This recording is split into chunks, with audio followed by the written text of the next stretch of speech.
dado muchísimo gusto estar nuevamente en estas aulas.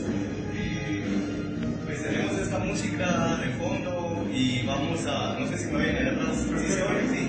Muy bien, yo de todos modos, como miren, lo que quería hablar era sobre el método fenomenológico. Y el método fenomenológico, que es el que, digamos, idea Husserl, es, digamos, una cuestión completamente práctica.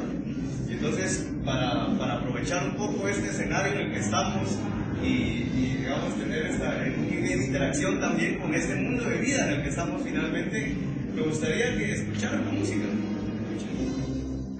Se callaron. Miren, Husserl estaba en un contexto en el que el problema que se estaba dando era precisamente de las mediaciones, en donde existía, digamos, un grave problema para explicar la manera en que nuestro conocimiento se acercaba, digámoslo así, a las cosas, a la experiencia sensible. Y entonces, digamos, ahí él es en donde empieza a tratar, digamos, de encontrar una manera para fundamentar este conocimiento. Por eso, digamos, este conocimiento, podríamos decir, es por excelencia un pensamiento que trata de buscar el fundamento de dónde se vincula el conocimiento con la vivencia. Y eso es lo que yo voy a tratar de ver. Les decía ahorita que hiciéramos un poco el esfuerzo, pero de todos modos me va a servir en el método, digamos, de Husserl. Y ahorita van a seguir cantando. En el método de Husserl se habla, digamos, de la rememoración, que se da a partir de la retención. Entonces, fíjense ustedes, hace un momento estaba sonando una determinada melodía, ahorita está sonando otra. ¿Qué es lo que hace que nosotros podamos distinguir eso? Y que podamos establecer, digamos, las diferencias entre una y otra, porque no es la misma la que estaban tocando antes, que escuchamos cuando yo todavía les dije que finalizó, y digamos en este momento que, digamos, está sonando una nueva melodía. ¿Ya? ¿Cómo sabemos, cómo identificamos eso? Eso a Husserl le llamó muchísimo la atención y pensaba, en primer momento, cuando tenía una fuerte influencia de los psicologistas, que eso se debía quizá a ciertos mecanismos que explicaban la conciencia. Mecanismos psicológicos explicaban la conciencia, y estos mecanismos entonces, de alguna manera, podían dar cuenta. En ese momento se creía, sobre todo, Husserl pensaba, bajo la influencia de Brentano, que esto lograba explicar de manera suficiente el fenómeno que se daba en el conocimiento. Es decir, al explicar los mecanismos de la conciencia, el psicologismo pensaba que estaba explicando el conocimiento mismo, ¿ya?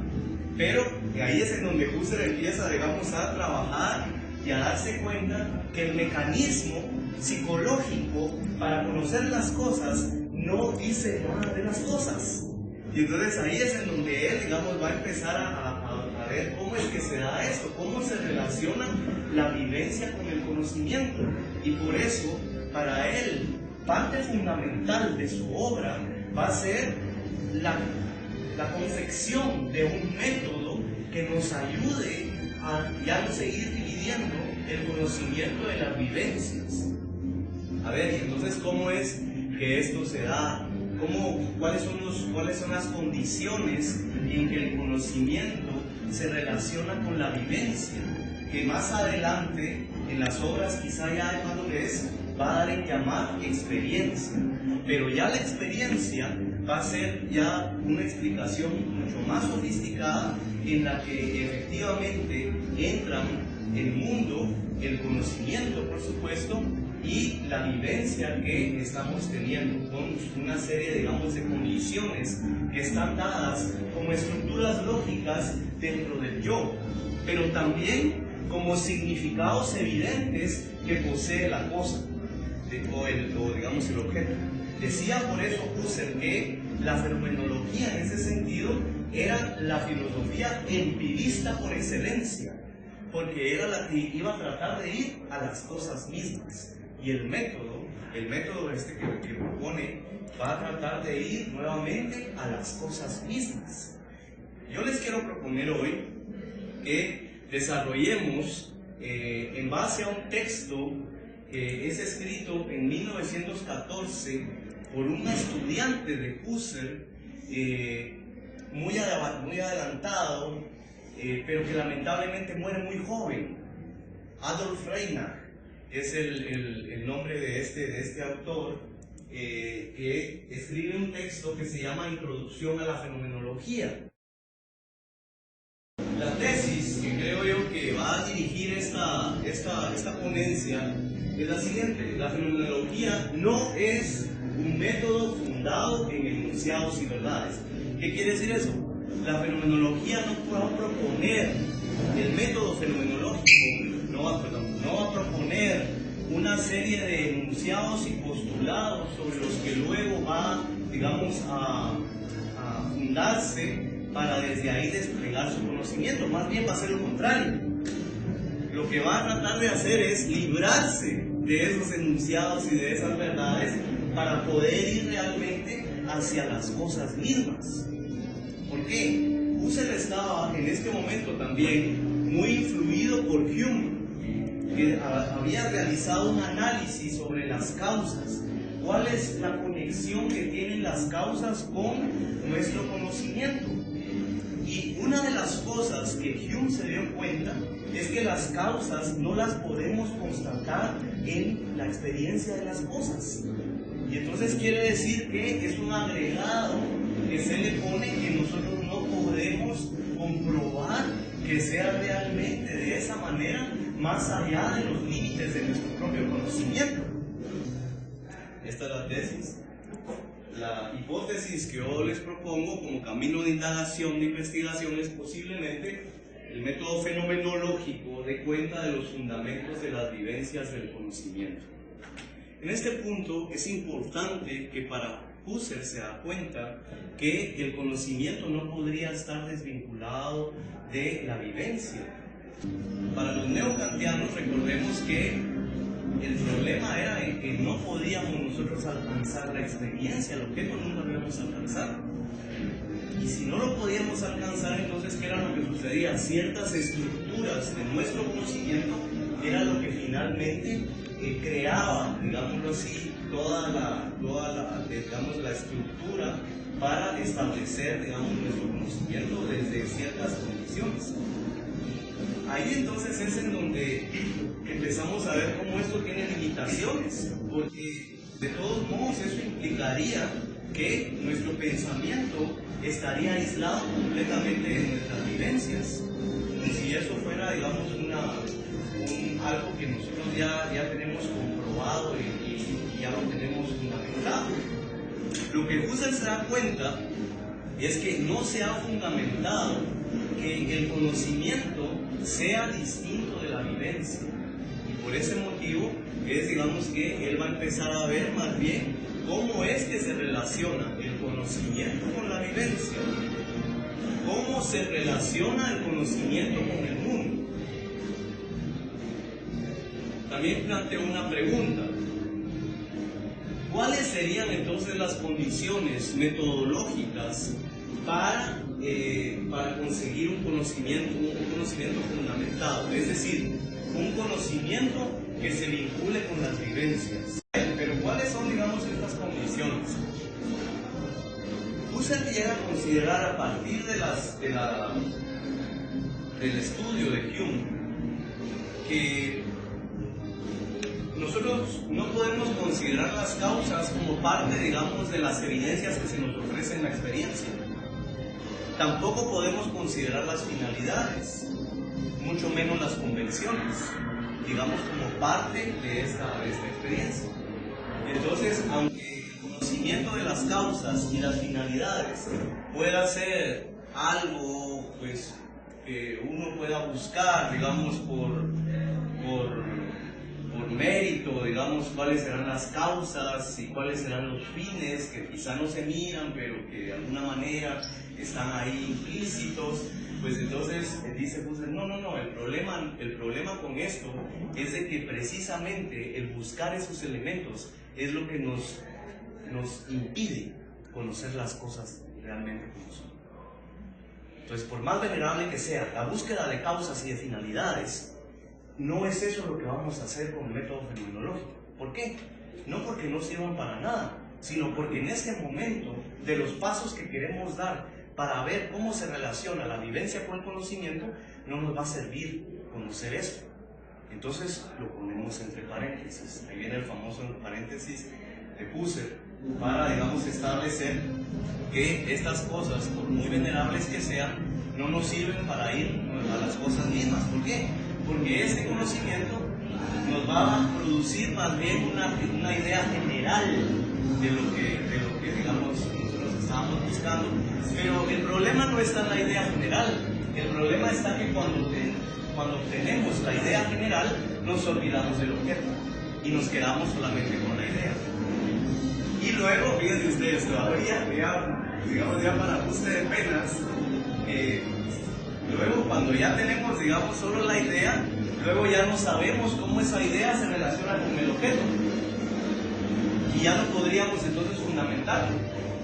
Y entonces ahí es en donde está, digamos, la tarea de Husserl por medio de sus métodos. Por eso, el método fenomenológico, casi desde el principio de su obra, es una cosa realmente importante. Porque si no, no podríamos dictaminar, digamos, este ir y venir, digamos, tendríamos que dar por sentado que existe, digamos, una diferencia entre la idea y, digamos, el objeto. Por eso entonces es que no vamos a decir que es fenomenología, sino que vamos a tratar más bien de pensar fenomenológicamente.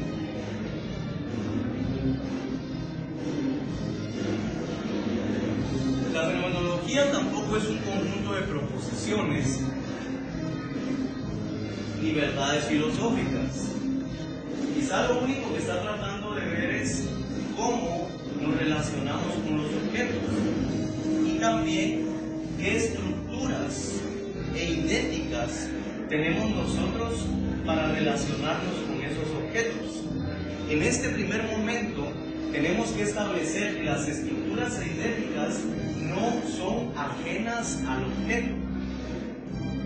En este momento, ahí podríamos entonces ver pues que el objeto está también dentro de la conciencia por medio del significado, mientras que el objeto tiene elementos propios que mi conciencia no le puede dar, y a eso era lo que Husserl llamaba las esencias.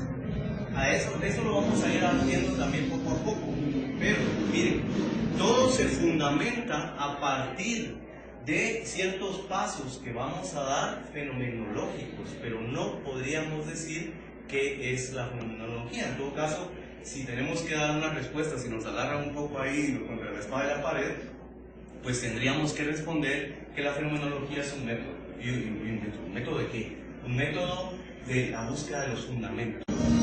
¿Cómo es posible que el conocimiento matemático se vincule o parezca hablar el mismo lenguaje que el mundo en el que vivimos y el universo también?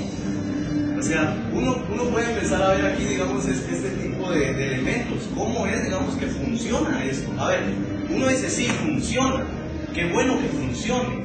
¿Por qué funciona? Es la pregunta de Husserl. ¿Por qué? ¿Por qué la matemática pareciera hablar el mismo lenguaje que las cosas? Y entonces ahí vamos a ir viendo pues cómo la fenomenología no es, digamos, una proposición ni una serie, un aparato de verdades, sino más bien un método de filosofar para conducirse con los objetos existentes, pero también con los inexistentes. ¿En qué punto? La fenomenología no se va a ocupar solamente de objetos materiales a los que se han considerado externos, sino que también va a ver cómo la conciencia puede ser objeto de sí misma y por eso, digamos, puede también convertirse en ciertas ciencias que analizan estas condiciones de la conciencia misma.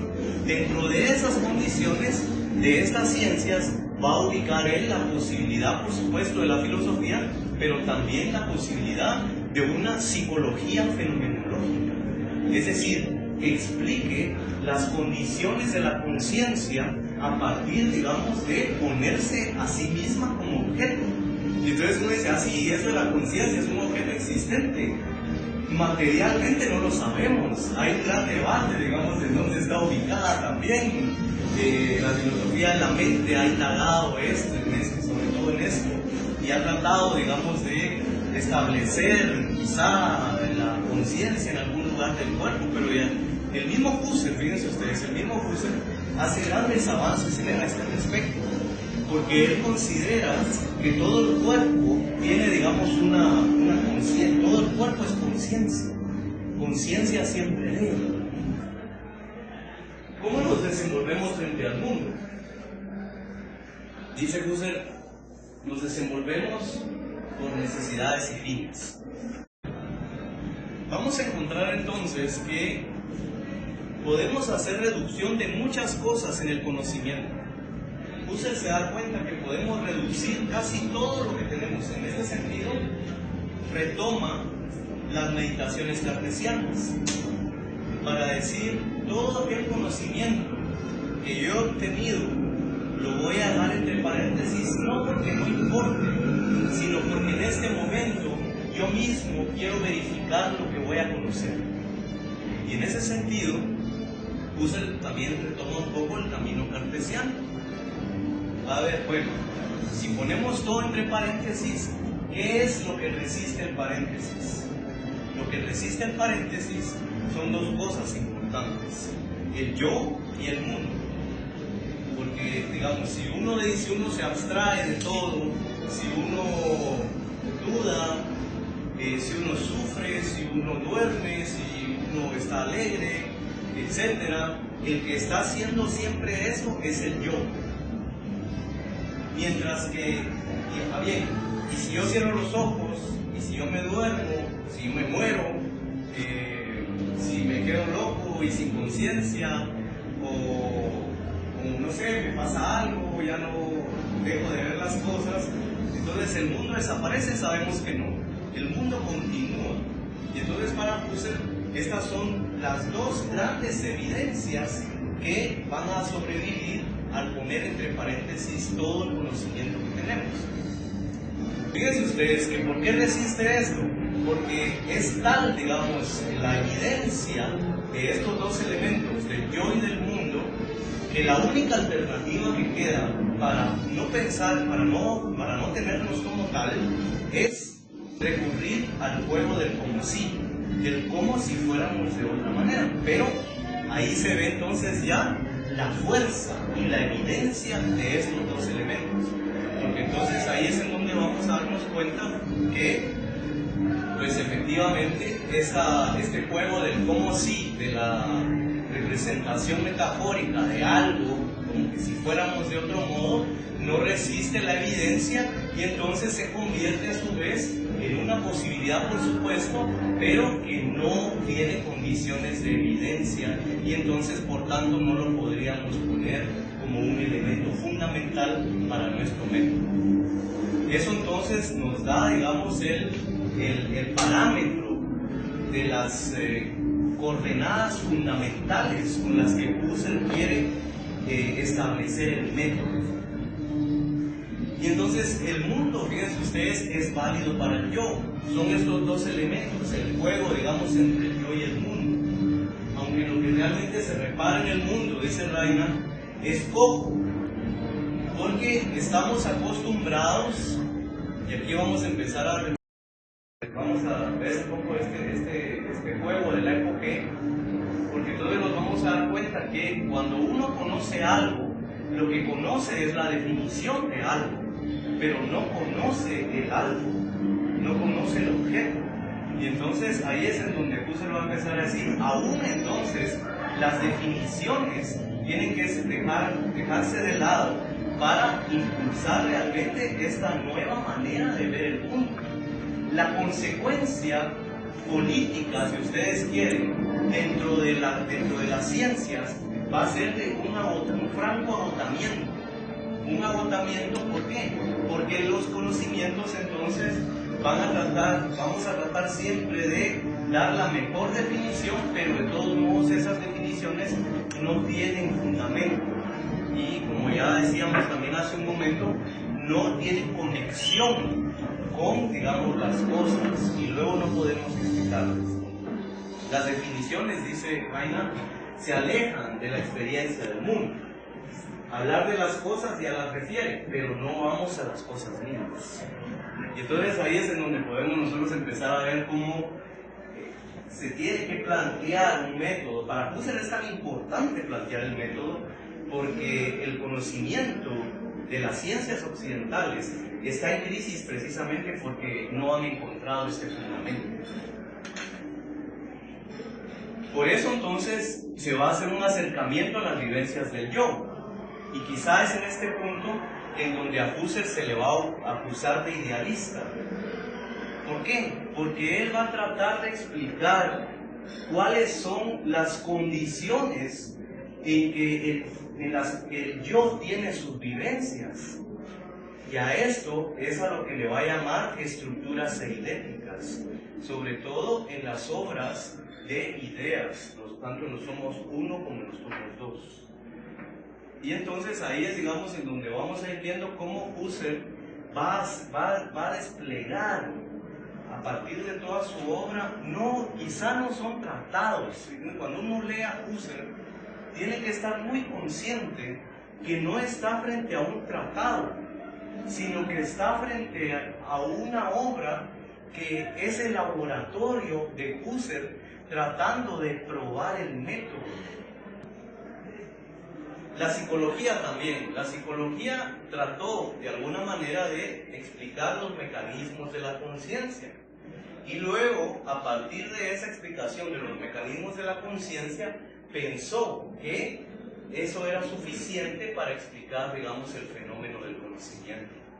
Pero olvidó en ese sentido que no estaba explicando nada sobre el objeto, tampoco estaba dando, digamos, cuenta de cómo, digamos, el yo tiene estructuras universales lógicas para ello, y, digamos, en ese sentido podríamos ver, pues, que la psicología entonces falla en este punto porque tiene, digamos, solamente la explicación de los mecanismos, pero no logra explicar al objeto, tampoco logra explicar al yo, porque, digamos, en ese punto solo explica la manera en que quizá tenemos ciertos mecanismos internos para, digamos, conocer estas cosas. Nos dice Reinhardt que solamente se terminó indagando en las especies de las vivencias, pero las vivencias mismas siguen sin ser estudiadas.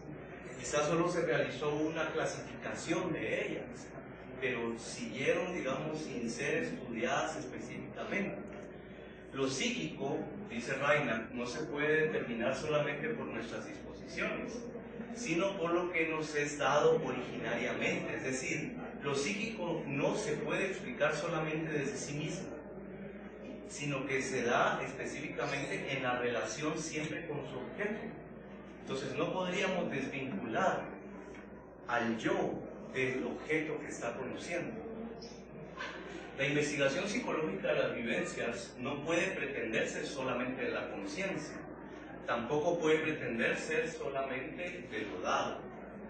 Y entonces aquí es el punto álgido en donde se establecen los dos polos del método fenomenológico: la relación del ego polo con el objeto polo. Y aquí pues el ejemplo que ya les ponía sobre el color, la experiencia del color, saber qué frecuencia tiene cierto color, frecuencia de onda, tienen determinados colores, no me explica a mí la vivencia del color. Dice Husserl que las ciencias intentan explicar por medio de definiciones a las cosas, y en el camino se pierden de las cosas. Las esencias de los objetos es suplantada por las intelecciones sobre ellos. Las condiciones de validez del conocimiento no terminan siendo no consideradas en las operaciones que se realizan con ellos. La fenomenología, entonces, como la ciencia, es la ciencia, digámoslo así, del sentido del conocimiento. Por eso, digamos, la fenomenología se va a ocupar del sentido. Esta fundamentación del método nos puede dar entonces espacio para estudiar elementos que quizá el empirismo no podía estudiar bajo sus parámetros de la materialidad y de lo externo, mientras que la fenomenología sí se convierte entonces en una alternativa sobre todo para las ciencias del espíritu, para las ciencias sociales, para, digamos, explicar este tipo de fenómenos que no están necesariamente ligadas con lo material. Y que tienen también, digamos, pero que efectivamente tienen condiciones de validez. ¿Por qué no podemos fundar la fenomenología en axiomas? Era lo que decía Hume. Yo no miro una causa caminando por ahí, yo no miro a un uno caminando por ahí, ¿verdad? Sino que lo que miro es el objeto, es este objeto. No miro la causa, no miro el objeto, no es evidente. Por eso en este momento no es que no importe el estudio de las causas, ni de las finalidades, ni de las definiciones. No es que no importen, pero en este momento, para ir nuevamente a las cosas mismas, para que las cosas mismas se me revelen nuevamente como nuevas, cada vez que vuelvo sobre ellas, no puedo, digamos, tomarlas igual. Por eso entonces también la fenomenología puede analizar la manera en que yo vivo cada vez de manera nueva este objeto. Y en ese sentido podemos hacer ejercicios simples. Podemos recordar, digamos, la experiencia de una botella.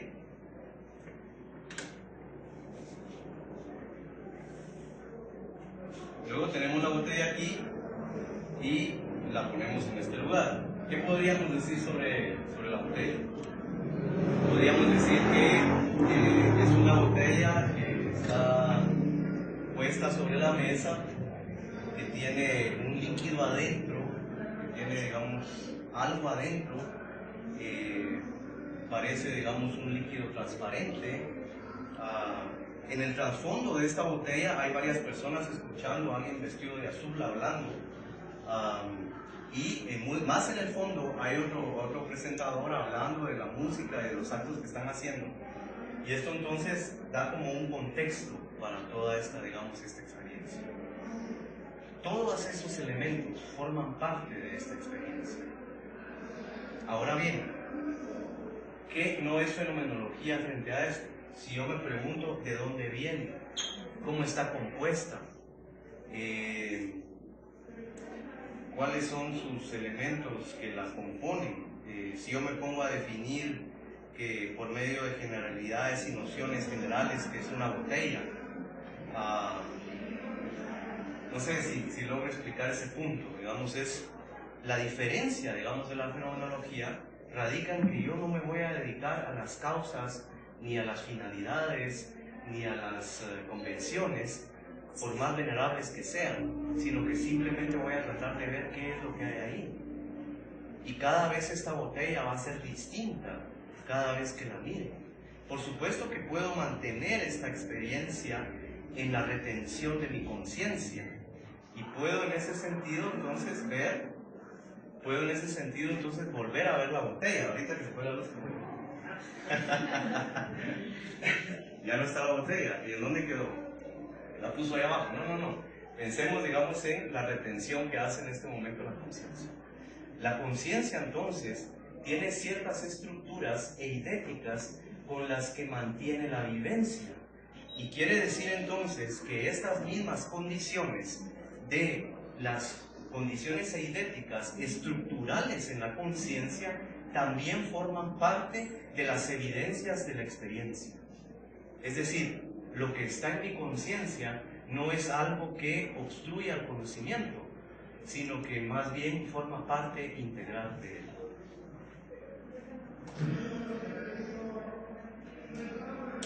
Esto entonces nos lleva a ocuparnos de las esencias, porque la esencia, digamos, en este sentido se va a ver, digamos, como un conocimiento que no está relacionado solamente con lo que yo pienso, sino también con las cosas que me son dadas.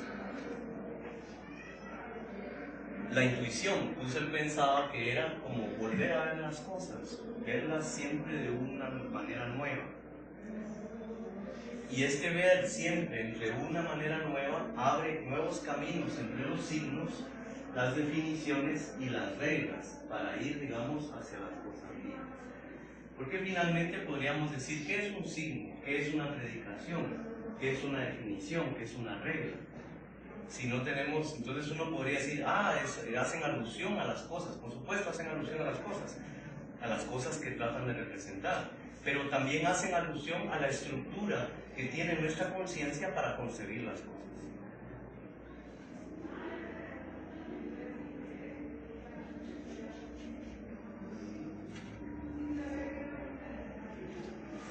La significación, entonces, es el punto fundamental en donde la fenomenología explica, entonces, digámoslo así, el método, esta relación, digamos, entre la conciencia y su objeto. Esto no se refiere a enunciados, es decir, esto lo va a desarrollar más adelante Habermas cuando va a hablar de los mundos de vida. Porque los mundos de vida se van a establecer como universos de significación en los que nosotros vivimos, que pueden estar relacionados con el conocimiento o no. Fíjense que en este momento uno podría decir entonces, quiere decir entonces que si yo no conozco todos los elementos de mi mundo de vida, de todos modos voy a seguir viviendo ahí y no importa, no es el parámetro el conocimiento. Es un poco como esto también que estamos explicando ahorita.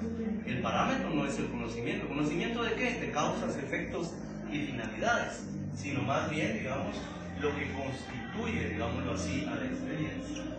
Este método entonces busca no sustituir al objeto, es un análisis de las esencias.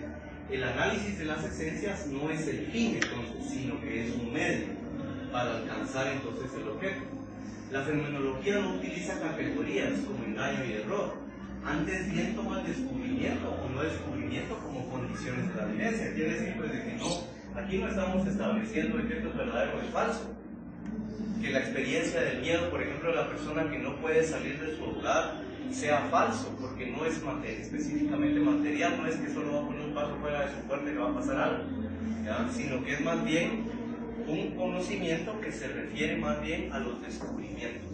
Y eso entonces con el método fenomenológico no realizamos dicotomías entre verdad y falsedad, sino más bien la condición es el descubrimiento del mundo y de las cosas.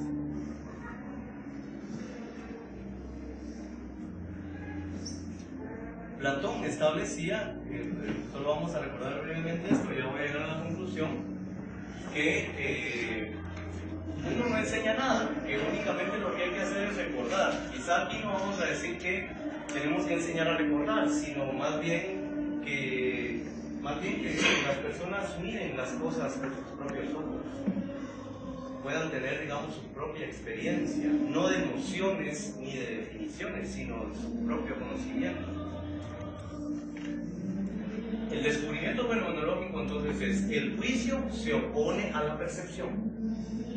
Yo veo una casa, opuesto, ahí hay una casa. Mientras que el primero, digamos, sería, digamos, una descripción, en el otro, digamos, es más bien una definición. La percepción en este caso no es evidencia indiscutible, sino que se puede derivar la evidencia de las cosas, no se puede, porque no se puede derivar la evidencia de las definiciones. Muy bien, estamos listos entonces para la conclusión. La fenomenología entonces encuentra la relación entre nuestras vivencias y el conocimiento de manera fundamental. ¿Por medio de qué? Por medio de la explicación de las estructuras eidéticas, de las condiciones esenciales entre la relación entre mi conciencia y el objeto, y también entre, digamos, los significados que llenan este mundo de vida en el que yo vivo. Muchísimas gracias.